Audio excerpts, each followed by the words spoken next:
আসসালামু আলাইকুম। আপুরা সবাই জয়েন করেন।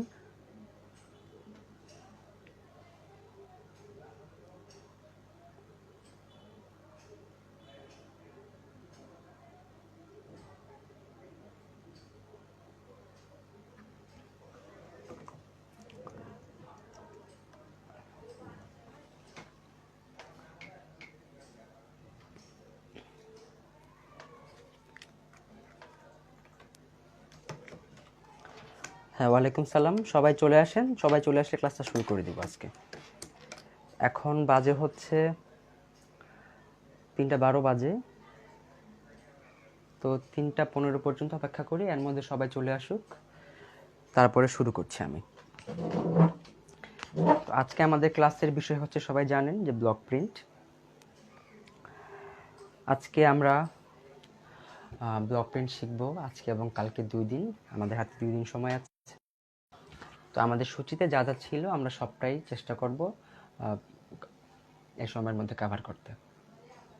আচ্ছা, তার আগে আমাকে বলেন যে আপনারা আমাকে আমার সারফেসটা ক্লিয়ার দেখা যাচ্ছে কিনা, আর হচ্ছে কথা ঠিক মতো শোনা যাচ্ছে কিনা, তাহলে আমার জন্য ভালো হয় বুঝতে।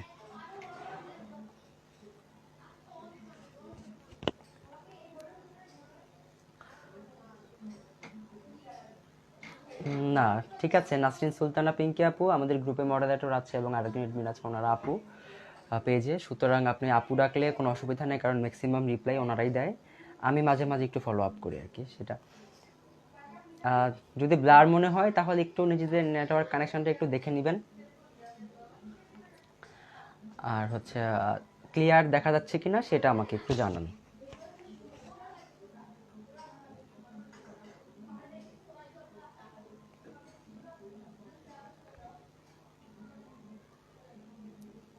আচ্ছা, কথা একদম ক্লিয়ার তাই তো, কিন্তু স্ক্রিনটা ক্লিয়ার আসছে না তাই তো। আচ্ছা, ঠিক আছে। ওকে, আমি দেখছি কি করা যায়।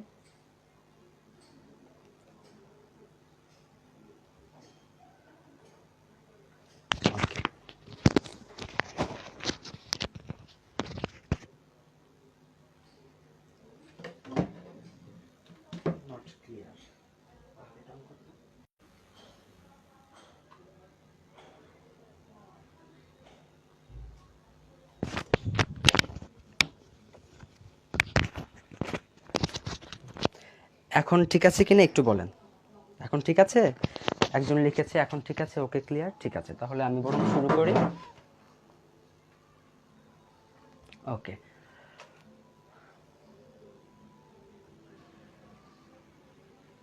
15 বাজে, তাহলে শুরু করছি। কথা যথেষ্ট জোরে বলা হচ্ছে এবং আবার মাইক্রোফোনও খুব স্ট্রং। যারা কম শুনতে পাচ্ছেন তাদেরকে আমি বলবো আপনারা আপনাদের কানে হেডফোন লাগিয়ে নিন এবং আপনাদের ফোনের ভলিউমটা একটু বাড়িয়ে নিন, তাহলে কিন্তু আশা করি একদম ক্লিয়ার শুনতে পাবেন আপনারা। সাউন্ড কিন্তু যথেষ্ট জোরেই বলছি। ওকে, প্রায় অনেকেই কিন্তু ক্লিয়ার শুনতে পাচ্ছে এবং দেখতে পাচ্ছে। সুতরাং যারা শুনতে পাচ্ছেন না, ক্লিয়ার দেখতে পাচ্ছেন না, তারা একটু নিজেদের ডিভাইসটা একটু একটু দেখেন কোথাও কোনো সমস্যা আছে কিনা, সেটা একটু সমাধান করে নেন, তাহলে ভালো হয়। ওকে, তো আজকে আমাদের ক্লাসের বিষয় হচ্ছে ব্লক প্রিন্ট। আশা করি সবাই ব্লক প্রিন্টের যে বেসিক যে বিষয়টা আছে সেটা সবাই জানেন। বেসিক বলতে বোঝাচ্ছে যে ব্লক প্রিন্ট আসলে কাকে বলে বা কোন কাজটাকে আমরা ব্লক প্রিন্ট বলে চিহ্নিত করি, সেটার কথা বলছি আমি। তো আপনারা সবাই ব্লক প্রিন্টের জামা কাপড় দেখেছেন।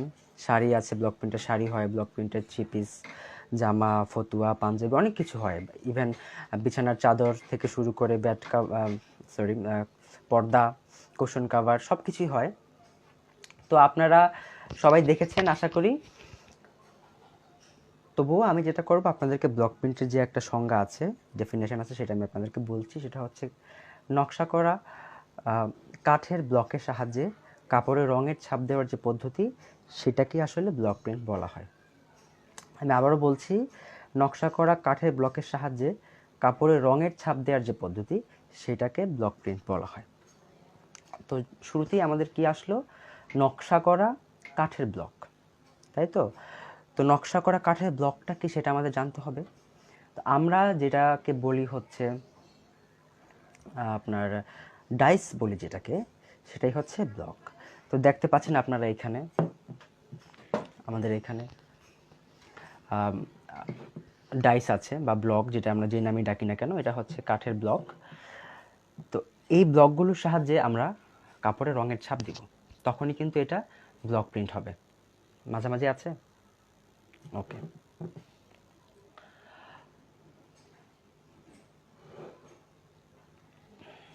তারপরে দেখেন এই ব্লকগুলো কিন্তু বিভিন্ন সাইজের হয়, বিভিন্ন ডিজাইনের হয় এবং বিভিন্ন শেপের হয়। আপনি যখন ব্লক কিনবেন তখন আপনি দোকান থেকে আপনার রিকোয়ারমেন্ট অনুযায়ী আপনি কিনে নেবেন। দামটা বলে দিচ্ছি এবং ডাইসগুলো দেখিয়ে দিচ্ছি। হ্যাঁ, মাঝামাঝি নিয়ে আসার চেষ্টা করা হচ্ছে। তো এরকম বিভিন্ন ডিজাইনের, বিভিন্ন সাইজের, ইভেন বিভিন্ন শেপের ডাইস পাওয়া যায় এবং বিভিন্ন কাঠের ডাইসও পাওয়া যায়।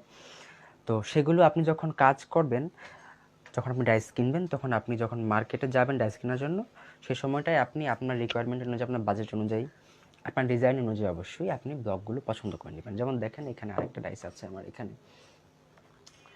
তারপরে এখানে কিছু বর্ডারের ডাইস আছে। যেমন এগুলো হচ্ছে বর্ডারের ডাইস, দেখতেই পাচ্ছেন একটু লম্বাটে সাইজের। এগুলো হচ্ছে আমরা সাধারণত যখন বর্ডার করি জামার বা হচ্ছে শাড়ির যখন পাড় দেই, তখন আমরা আসলে এই ব্লকগুলো ইউজ করি বর্ডার হিসেবে। তারপরে আরেকটা শেপ, সেটা হচ্ছে একটু গোল শেপের পাওয়া যায়, কলকা শেপের পাওয়া যায়। এটা একটা গোল শেপ, এটা কিন্তু দুইটা পার্ট। এগুলোকে বলা হচ্ছে আপনার ডাবল ব্লক বলে বা রিপিট ব্লক বলে। যেমন এটা একটা পার্ট, তারপর এটার মাঝখানে দেওয়ার জন্য আরেকটা পার্ট। তো এরকম অনেক রকমের ব্লক পাওয়া যায় মার্কেটে। ঠিক আছে, যখন আপনারা কাজ করবেন নিজেরা পছন্দ অনুযায়ী কিনে নেবেন। কোথায় কিনতে পাওয়া যায় বলছি, নোট করে রাখেন। সাধারণত এগুলো বেশি পাওয়া যায় হচ্ছে বাংলাদেশে। আমরা যখন ঢাকায় নিউ মার্কেটে যাই, নিউ মার্কেটে গাউসের অপোজিটে একটা মার্কেট আছে, ওটার নাম হচ্ছে নুরানি মার্কেট বলে বা অনেকে হকার্স মার্কেট বলে, ধানমন্ডি হকার্স মার্কেট একই। তো সেখানটায় হচ্ছে অনেকগুলো সারি সারি ব্লক বাটিকের বিভিন্ন রঙের দোকান আছে। সেইগুলোতে যখন আপনি খোঁজ করবেন আপনি পেয়ে যাবেন। সেখানে গেলেই দেখবেন যে ওরা একদম সাজিয়ে রেখেছে সেলফের মধ্যে। এগুলো হচ্ছে কাঠের এবং এই কাঠটা হচ্ছে আপনার আম কাঠ। হ্যাঁ, যেমন এটা হচ্ছে শিশু কাঠ। এগুলো হচ্ছে আম কাঠ। বিভিন্ন আম কাঠ এবং শিশু কাঠের বাংলাদেশে বেশি পাওয়া যায়। আর আম কাঠের যে ডাইসগুলো হয় সেগুলো হচ্ছে আপনার একটু কম স্থায়ী হয়। যেমন আপনি কয়েক বছর ইউজ করার পরে দেখা যাবে যে ঘুণে ধরে যাচ্ছে বা হালকা হয়ে যাচ্ছে, এই সমস্যাগুলো হয়। কিন্তু যখন আপনি শিশু কাঠের ব্লক আপনি কিনবেন, তখন সেগুলো আপনি দীর্ঘদিন রেখে বেশ কয়েক বছর রেখে আপনি কাজ করতে পারবেন।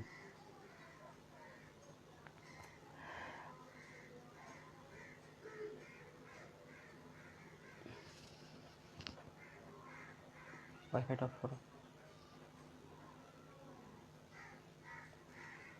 আচ্ছা, ঠিক আছে। ব্লার বলছে অনেকে, ঝাপসা, আমি দেখছি সমস্যাটা ঠিক করে নেওয়ার। সাথেই থাকুন, ঠিক হয়ে যাবে এখনই।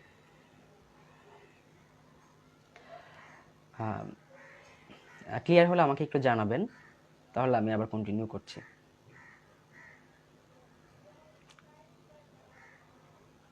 আচ্ছা, এখন কি ক্লিয়ার আছে?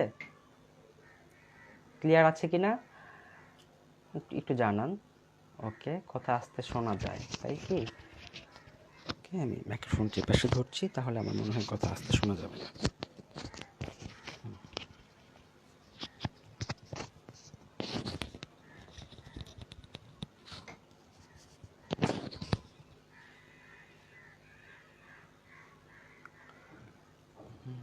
ওকে ওকে, কমেন্ট করতে থাকেন, দেখছি যে ক্লিয়ার আছে কিনা কারো কাছে। তো কথাগুলো বলতে বলতে আমি স্ক্রিনটা ঠিক করে নিচ্ছি। তো এগুলো হচ্ছে আপনার আম কাঠের ডাইস, শিশু কাঠের ডাইসও পাওয়া যায় বাংলাদেশে।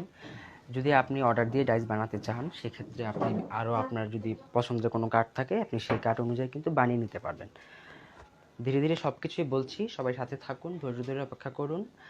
আর হচ্ছে আর নোট করে রাখবেন, যখনই যে কথাটা বলবো সেটা নোট করে রাখার চেষ্টা করবেন, তাহলে আপনাদের জন্য ভালো হবে।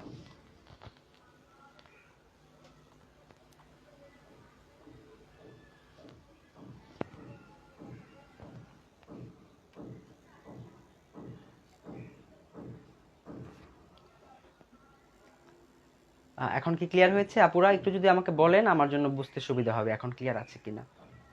আচ্ছা, এখন একটু কমেন্ট করেন তো, দু একজন দেখি। আচ্ছা, এখনো ঝাপসা। ওকে, আমি ওয়াইফ ডাটা কিনেও আসলে ঠিকমতো পাওয়া যায় না কানেকশন। সমস্যাটা ঠিক করতে হবে দেখছি।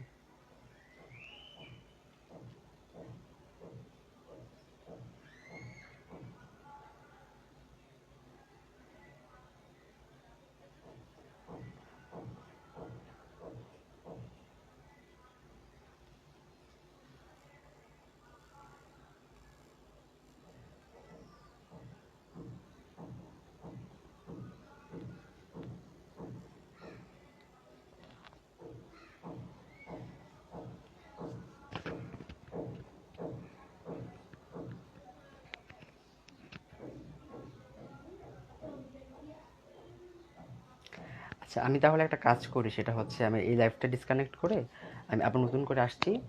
আপনার সাথে থাকুন, আমি এখনই 2 মিনিটের মধ্যে আবার নতুন করে লাইভে আসছি। হ্যাঁ, আশা করি তখন কোনো সমস্যা হবে না। ঠিক আছে, ওকে, আমি আবার নতুন করে লাইভে আসছি, আপনার সাথে থাকুন।